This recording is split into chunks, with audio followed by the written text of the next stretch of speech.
Most of us don't get hurt by strangers. We get hurt by people who are close to us, people we talk to, people we care about, people we keep giving chances to. And the hardest part is this: toxic people don't always look toxic. They don't always shout. They don't always insult you. Sometimes they smile. Sometimes they say they care. Sometimes they even say they're just being honest. Today, I want to share 5 clear signs that can help you recognize toxic people around you. Not to judge them, not to label them, but to protect your energy, your boundaries, and your mental health. The first sign is that you feel drained after being around them. This is the first and most important sign. Pay attention to how you feel after interacting with someone. Do you feel lighter, or do you feel tired, tense, confused, or emotionally heavy? Toxic people often don't harm you with one big action. They harm you slowly, through constant complaining, through negativity, through subtle criticism, through making everything about themselves.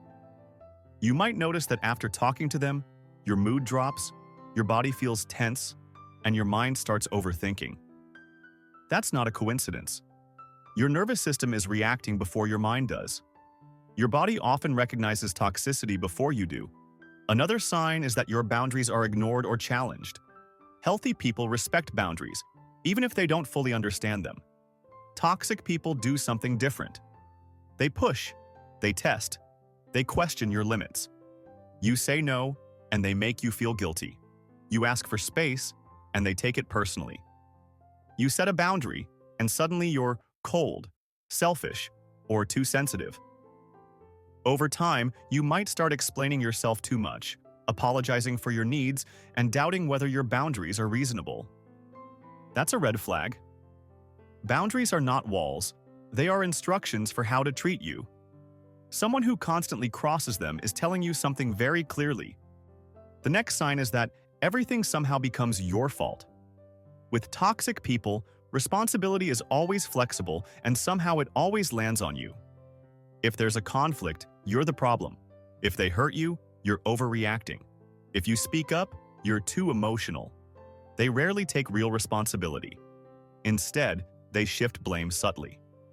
You might leave conversations thinking, did I say something wrong? Maybe I'm the difficult one. Maybe I misunderstood. This is not healthy communication. This is emotional manipulation, even if it's unconscious. A healthy relationship allows room for 2 perspectives. A toxic one leaves space for only one. Another important sign is that you feel like you have to shrink yourself. Notice this carefully. Do you feel like you have to hold back your thoughts, hide parts of your personality, or be quieter, smaller, and less expressive? Around toxic people, authenticity feels unsafe. You may start censoring yourself to keep the peace. You may avoid topics that matter to you. You may silence your emotions to avoid conflict. Over time, this creates resentment and self-doubt. Healthy connections expand you. Toxic ones slowly shrink you. And the most dangerous part is that you might not notice it happening until you feel disconnected from yourself.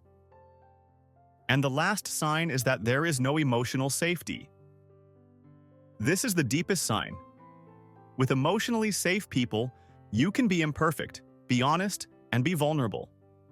With toxic people, vulnerability is risky. Your feelings might be dismissed, minimized, or used against you later. You learn, consciously or unconsciously, that it's safer not to open up. That constant emotional guarding is exhausting.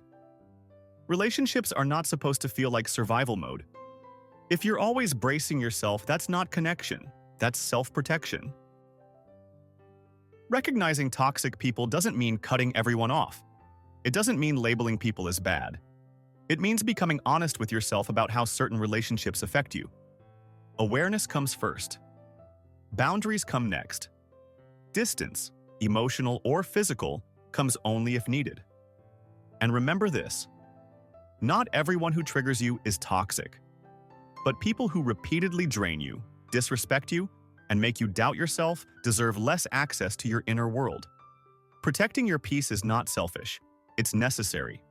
If this video helped you see your relationships more clearly, take a moment to reflect on who you give your energy to. Thanks for watching. I'll see you in the next video.